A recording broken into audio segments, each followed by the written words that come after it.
Pete Price. Media personality, radio legend, dyslexic, and according to the creative and beautiful residents of Liverpool, a lizard. But why a lizard? Why? Well, I'll tell you why. But first, Peter Lloyd Price was birthed in a little town called Wrexham, or as it's better known as, SHC, Smackhead Central. Born into the adoption system, Pete was adopted by two lovely parents, Hildra Sandra Price and David William Lloyd, who quickly moved him over to West Kirby, which is basically just a British equivalent to those fake cities that are built in North Korea. And to be honest, I'm pretty sure that's why all of Merseyside's Tories hide over there. As a teenager, Pete began studying cookery at Royal Met College, which would eventually lead him into a career of catering, servicing dinner parties, hotels and cruises. After reaching the age of 21 and thinking, you know what, I've had enough of this, Pete hung up the apron and landed a job as a DJ for the BBC, which for those of you who don't know, stands for Big Black Broadcast Channel. With his dangerously outgoing personality by his side, Pete liked to make himself known. He would star in pantomimes and comedy shows within the Merseyside area. Eventually, Pete would jib off his job at the BBC to become a presenter at the independently owned 194 Radio, before coming back to become a broadcaster for BBC One Radio. And of course, the one and only Radio City 96.7.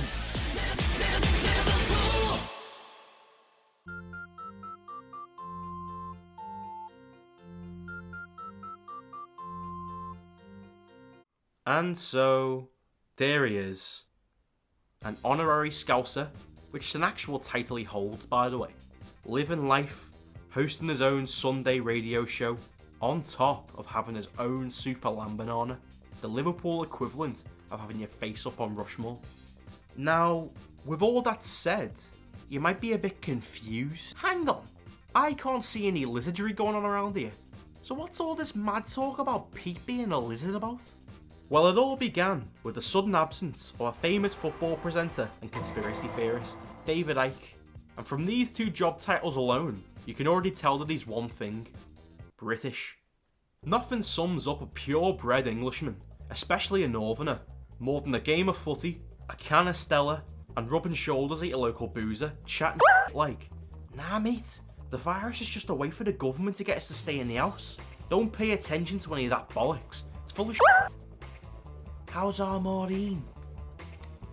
She died last week of COVID. Either way, Pete had scheduled for David Icke to be on his radio show multiple times. Offers that Icke continuously denied, most probably due to the fear of being ridiculed. And the reasoning for this was, well, you know how I said that Icke was a conspiracy theorist? What I actually meant to say was, Icke is an absolute mental case. To say that his theories are controversial is a bit of an understatement. Just to name a few, he believes that the Earth and the human mind are being controlled and manipulated by the moon. He was one of the leading causes about misinformation about 5G towers spreading coronavirus. He openly admitted on live television that he believed that he was the son of God, and that the message he received to tell him this news also informed him that he could only wear turquoise, which he did, and he calls this his turquoise period. But probably the worst, but most important to our story, would be that Icke believes that all members of the royal family belong to a shape-shifting reptilian race that have been isolating underground for eons. He's also a Holocaust denier, but we don't want to talk about that one. So around 2013-14, after another rejection from Icke, Pete started his radio show as normal, until he accepted a call from a listener that would change his life forever. The listener was curious to why Pete hadn't had David Icke on his show. Pete was nice enough. Switch the radio off in the background! Switch it off! Switch! However, no explanation was needed. The listener already had his own theory, excusing David's absence. A single sentence that shaped the voice of the northern generation, and the generation that will likely succeed our lifetime. He stated the following: David won't come on your show because you're probably a shape-shifting lizard. Nothing came of this at first. It was just a bit of an inside joke between Pete and his viewers. Something that people could use as ammunition to just quickfire at Pete. Ah, you're a lizard. Just one of those. However, only a few years later, with one picture escalating off-the-cuff remark into a national phenomenon.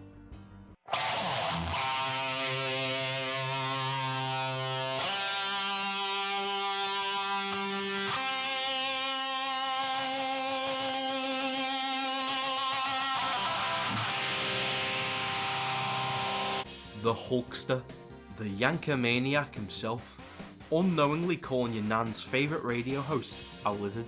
You can't write comedy like that. It was just absolute and pure gold. And Twitter agreed.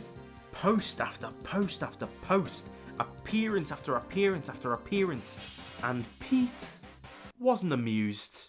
Will you listen to me, please? No, I won't, because you're talking garbage! Garbage! His entire presence within the media had now revolved around an inside joke that, without the context, doesn't really make any sense. But even with the context, isn't really that funny. Boo! You stink! But, unfortunately for Pete, it's not the context that makes the joke funny. It's the reaction that Pete can't help but fall for when the bait is set. You see, unlike many other places in the world, the north of England has a common practice to skit, to poke fun at each other brutally, but it's all in good fun. I mean, some people don't do it all in good fun, but they're just heads. Pete's no exception from this, as he's what you'd call a very reactionary person. Right, one more time, before I cut you off. You are not 72, you're 15, pretending to be 72. Now, see, why is it you wind me up every time you come on, Neil? Who do you think you're talking to? I'm talking to you, you stupid. So as soon as his listeners, and the mob on Twitter, knew that he absolutely couldn't stand this lizard business, they just went full pedal to the metal and just plastered it everywhere, bombarding him on his show, slipping in sly references into conversations. All right, no worries. Is it on every night, is it? Every night and every afternoon. Every night. Fantastic. Because, you know, a couple of my friends have been, they said, fantastic, you know, Pete Price, you know, he flies around the stage like a lizard and that, you know, it just sounds... Just like a lizard, you're so right. More live appearances, fan art. Pete was outbeat, and the lizard jokes were here for good. And as the old phrase goes, if you can't beat them, join them. Eventually seeing the light-hearted side of the joke, Pete began to indulge it. And do you blame him? He was getting recognised more than ever from fans, mainly young ones, that may have never heard of him otherwise. I've never heard of him before the joke. Because, mate, who listens to the radio other than your grandparents and 42-year-old security guards on night shifts? Also, did I forget to mention that he was making bank? He describes it better himself. The lizard story about me is getting bigger every day. The other night, I hosted a quiz at Camp Infernus, dressed as King Lizard. So, I'm now making money out of it. But not all the proceeds go to Pete. He uses his lizard ego to help fundraise and spread awareness for charity events, showing that such bitter and hostile beginnings can still lead to a more supportive and charismatic end. So with all that said and done, with the context being fully implemented, with a strong understanding about Pete's background and his erratic personality being obtained, and with knowledge of how us Northerners like to humour and humiliate ourselves, why do people call Pete Price a lizard? Well, it's simple. It's because he is. Hey Pete, don't act confused. You're the lizard, and you know it. You don't fool us, we won't fall into your lies.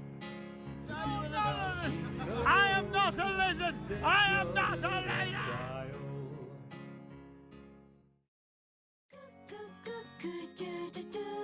Jam this jam, you'll feel so good. Jam will make your dreams come true. Jam